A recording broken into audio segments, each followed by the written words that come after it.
Okay, so today what we're gonna do is we're gonna take a look at this. This is the new DJI Intelligent Track Module, pretty small, and we're gonna put it to its ultimate test. And when I talk about the ultimate test, I'm talking about putting this thing up against a 5-year-old.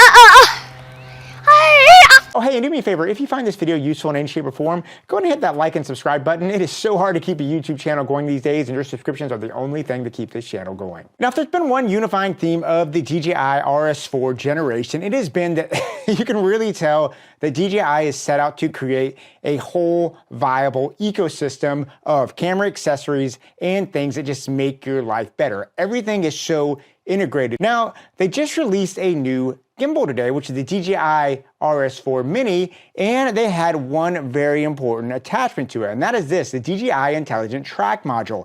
Now, in case you're wondering what this is an independent AI tracker that, for lack of a better term, it has basically a 24mm lens equivalent in there that uses AI intelligent tracking that allows for easier framing and composition. And what is really cool about this is that this builds upon a lot of the technology that if you use the DJI systems in a more professional setting, you kind of know and expect to be there. So what that means, if you have a RavenEye, if you have an SDR, if you have a DJI LiDAR system, a lot of the technology that you use in those systems is now packed in this little puppy right here. But look at this, no wires, no complications. You just pop that on there, magnetic, and it's good to go. And this is a generational kind of growth into something this simple. And I love having this in there. But if you know anything about the Focus Pro LiDAR, it was a bit of a beast to get in there, and it is way more expensive. So for instance, I think the DJI Focus Pro is about 10 times more expensive than this little module right here to install, and it gets across a similar ability to do it. Now, obviously you don't have the focus ability here, but the tracking is very, very similar. And even if you have something like a RavenEye, you can do something similar like this on a RavenEye, but you still have to hook HDMIs up to your cable. You have to have some kind of monitoring solution. This all works natively with the camera. So if you're running fast, it just works really, really well. Now, that being said, you really need to see this thing in action to really understand it. But before I do that, I do want to go over just the little things of what you can expect to see on the back of an RS4 Pro or an RS4 when you hook this up, just so you can set this up to get it exactly to do what you want to do. Now, if you look here on the back of your RS4, you'll actually notice that there is a new icon here on the top of the menu, and that's that little intelligent track module. So if I swipe to the right, I'm going to get those intelligent tracking options. Okay, now once you get in here, this is where you get the two major options for this intelligent tracking module. The first one is going to be centered subject tracking. And what's going to happen here is you're going to put the subject dead center in the screen. They're going to basically be right in the middle, and that means headspace above them as well. Now, this can serve a purpose for a lot of people, and it does a pretty darn good job, I think, of tracking the person. The one thing I've always personally had about this is if you look at it, I just don't particularly like the amount of headspace that you get there. I'm one of those people that wants to have less headspace, you know, and just control that myself. Now, that being said, if you are someone that finds himself needing to have content that you can be both horizontal and vertical, having that center tracking does give you a lot more options if you're going to more vertical compositions out of a horizontal composition. So it's just nice to have. But that being said, I like to set it on keep current framing. And what this does, this is a much, much more intelligent way to track. And I really do want to point out that this keep the current framing option here on the intelligent track module is one of the things that I think really separates this AI tracking module. And I think it's important to know, this isn't the first tracking module out there for gimbals, but this is the first one I've ever personally used that does what I want it to do, and it doesn't get this weird amount of headspace or really doesn't get it exactly centered the way I want. And the way that keep current framing works is you go ahead and before you hit anything and start the tracking, you frame the person in the picture the way that you want. And then once you got them framed in there, what you do is you just activate the tracking, and this thing is smart enough to keep it in the framing you want. So for instance, if I'm in a situation where I want to put someone on a third of the frame, if I go and circle like my daughter here in the third of the frame, you'll see that the RS4 Pro, even if I'm on a hilly surface going on multiple elevations, does a very, very good job in a circle of still keeping her generally in the area that I want. And what's really good is if I'm in a situation like this where I'm going in a circle on uneven surface, I can really focus on my technique and not have to worry about framing my picture. And this really frees me up to get much more better and dynamic images. Now, aside from that, you can also just do the tracking speed to see just how aggressive this thing tracks a person. And you can actually set your ring light to be on and off. If it's distracting for someone, you can cut that on. And the last thing you have on here is your gesture settings, where you can customize what the gestures are that will trigger this thing to get the thing you want. All right, now speaking of this gesture technology, that's going to get into the actual operation here of the gimbal itself using this intelligent tracking module. And this is just as simple as setting it up, which you want to have a simple setup, and I really appreciate just how simple this is to work. Now, it's got two ways to operate this, and that's pretty much it. The first way is you can use the gesture tracking to do that. Now, if I sit here, I'm going to show you what's going on in this camera right here. I've actually got a little bob behind my computer monitor, and I've got another monitor right there that shows me. And as you can see, this thing right here is smart enough that it can kind of find and track me. Now, what it's going to do, it's going to track me and use gesture control to do it. Now, you can notice the light is red there, but if I want to start tracking me, all I have to do is hold up my hand. If I hold up my hand, boom, look at that.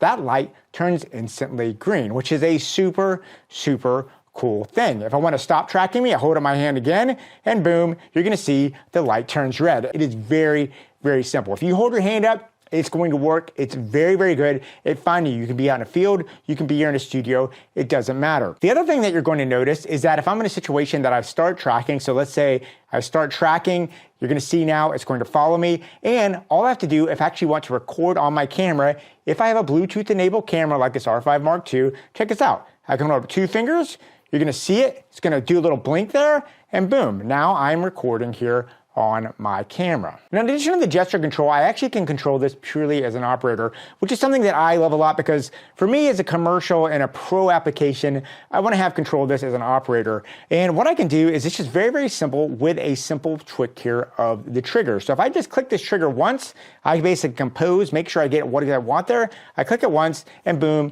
that light turns green to go, and now I am locking on. And what I really liked about this is compared to things like the Focus Pro LiDAR system or even my RavenEye and stuff, I didn't have to hook stuff up. I wasn't on the back here trying to do it.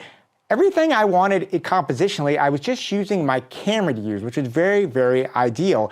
And the AI in this was smart enough to figure out what I wanted and give me the compositions that I wanted. So the operation of this thing was very smooth. And even when I went outside on really uneven ground, this thing was able to take the stress of me having to worry about keeping my composition safe and let me go ahead and get that movement that I needed. And that tracking is important because this thing, because of the AI in here, it does 2 things in addition to being super simple to operate. And that is, it's got a Face ID technology that allows the tracking to be quickly restored even after a subject is blocked temporarily. And I took my son and I had him run behind some trees and benches and stuff like that. And the tracking was able to find him very easy, even in bright sunlight that could sometimes throw off things like this. So I found it was able to keep the subject very easily. And the other thing is that this has a 10-meter throw, which is really nice. And I actually measured out 30 feet from my camera and had my 5-year-old son run in a circle and come back. And as you can see,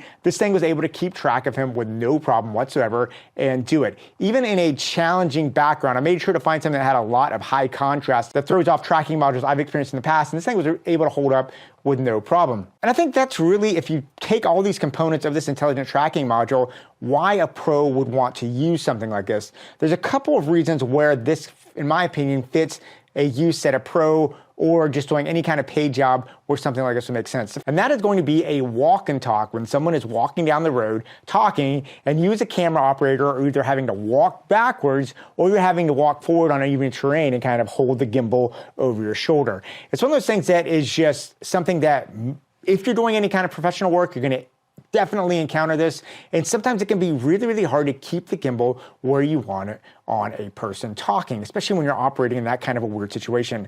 What I really liked about this intelligent tracking module and the tests that I've done and having it for a week is just how well it really locked on that person. So even on a difficult terrain, if I was walking backwards or I was walking downhill and just trying to keep safety, I knew I could rely on this thing to keep the composition how I wanted. The AI did a really, really good job of obeying what my original composition was. And even when I was walking backwards, holding the camera low because I was trying to frame up for a 5-year-old, it still held up really, really well and gave me what I wanted. And this is a very, very needed and in-demand thing when you're doing any kind of commercial work. And what I liked about this intelligent tracking module is because it just hooked up without having to add anything on there, I know if I'm in a situation where I'm in a job and I don't have time to hook up a bunch of stuff, I'm running between a lot of different things, sometimes you have just a couple minutes to get something, I know I can track this on there and still get really, really nice higher end looking moves that are gonna look professional, come out right, and I know I can move on to the next thing to continue maximizing my day and my economy. And honestly, I was really impressed when I had a son that was not exactly obeying what he should be doing and getting really close. He got right up on this thing, and even as he did that, the thing was still able to track him. And even if it got a little wonky, if he popped back out, it could quickly reacquire him. So the AI in there, even though it's simple and pops right on, is a really, really nice feature, and it works really, really well. I would completely trust this in a professional setting. Now, as far as how this thing is set up, it is about as plug and play as you can humanly get. Now, it's got a little set of clamps here, and they're magnetic, and it basically has a little power draw system right here. And really all you have to do is you just open up those clamps, you click it on there, and it's just going to magnetically sit right here on the top of your gimbal. And that's it. There's no wires, there's no cables, you don't have to plug anything in, no HDMI. Literally, this has AI in there that's going to basically figure out what you want to do. And the good news is I've dealt with a lot of AI tracking system and different gimbals. This is really, really not wonky. This works very, very well and does a great job of tracking. Now, if you're wondering how you attach this to an RS4 or an RS4 Mini, or an RS4, I should say, well, the unit comes with these two parts. You have the actual intelligent tracking module itself, and you have this mounting clip that goes right here for the gimbal. Now, if you look here on the RS4, and if I turn around my RS4 Pro, you'll notice we do have a USB-C port here on the back. And as you'll notice right here, we have a USB-C port right here. And all we have to do to put that on there is literally, it's designed to go in there. I just sit there, I'm gonna slip that in, plug it in, and now I have that top there. Now I can lock it once it's on, and as you'll notice, if you look at the top right here, I have the power connectors for my tracking module. It's that fast, it literally takes that long. Now once you have that on there, all you gotta do is drop that on there, and you're gonna notice something right away. The first thing is, it gives you a really nice set of lighting indicators on the front and the back. Now you notice this kind of red circle comes around it. That lets you know that this thing is active and ready to go, but not locked in yet. What I also liked about this is if you're operating this, if you look on the back here, there is actually a red indicator light or green indicator light on the back letting you know. So it doesn't matter if you're filming yourself or if you're using this as an operator, you kind of always know what's going on with the system. And it's a red, green light kind of thing. Two colors, kind of lets you know exactly what is going on. Now, if you look here, it's very, very obvious that there is a red light here on this thing. Now, once I start tracking, it will turn green. So it's very, very simple. Even though it was obviously designed for the RS4 Mini, I mean, it's got the color scheme and everything like that, it is still designed from the ground up to work seamlessly with an RS4 Pro and an RS4. As you can see right here, I can actually unlock this. I'm gonna go and pop this off. Let's say I have an RS4 Pro. Hey, maybe I wanna get something on my RS4. Well, check this out. I can come slip this right here on my RS4, and boom, it comes right on. It operates the exact same way. It's basically universally designed to go between the RS4 here and the RS4 Pro. Now, there is an important caveat to understand about this track module and what it is designed to track, and that is humans. As it stands right now, this intelligent tracking module has an AI in it that is built to track humans. So if you want to get this for, say, subjects such as products and stuff like that, that's not really what this is designed for. I think in the future, DJI is going to basically continue to upgrade this to make it so you get more complex and different things, but just be aware that this thing is really designed for humans as it stands right now. There is one other important part about this that I think is important if you are a more pro-level user wanting to use this, and that was the fact that I could use my SDR system and my RavenEye system still hooked up in the camera and still use this. I love the fact that this USB C port didn't take away my ability to like plug in my SDR when I had an SDR under here. So I could still get the more complex monitoring if I just wanted to use this as a tracker just to make my life easier. So it was nice knowing that once again, DJI has thought about including all those systems. Now, whenever I do a review, I always like to point out any rooms for improvement just so you're fully aware of what this thing is and if it makes sense to kind of include in your kit. Now, the first thing I would just point out, it's not really a room for improvement, just something to know about this system is to realize that this is purely designed for, as it stands right now, for human tracking. So if you need a tracker to get like products and stuff like that, that is not really what this strength really is as it stands right now. Now, that being said, DJI has said that eventually they probably will be coming with upgrades and firmware and stuff like that that could make this more non-human centric. The only thing I would point out is I loved how this thing just snapped on there so easy. I did find sometime just when I was chasing my son around the yard and just using this first week, there were times that I could kind of bump it off and it doesn't fall off. It stays on there really, really well. But every once in a while, I might just lose that connection. It's not a big thing, but it's just something to let you know that it can happen from time to time. As you can see, this new tracking module is another cool product from DJI that, if you're a new gimbal user, I would strongly recommend getting something like this with the RS4 mini combo because it's going to make your gimbal operating so much better because you can concentrate on getting a mechanically better gimbal and knowing that your competition is going to be good. And even if you're a seasoned RS4 series person, I think this still makes a lot of sense because this lets you get tracking modules and you can buy this individually without having to get the RS4 Mini, incorporate it super easy with your existing RS4 Pro or RS4, and it just helps you make some complex camera movements so much easier. Anyways, I would love to hear what you have to say about this. Leave me any notes and comments down below. And yeah, go out there, keep on shooting. And yeah, I'll talk to you soon.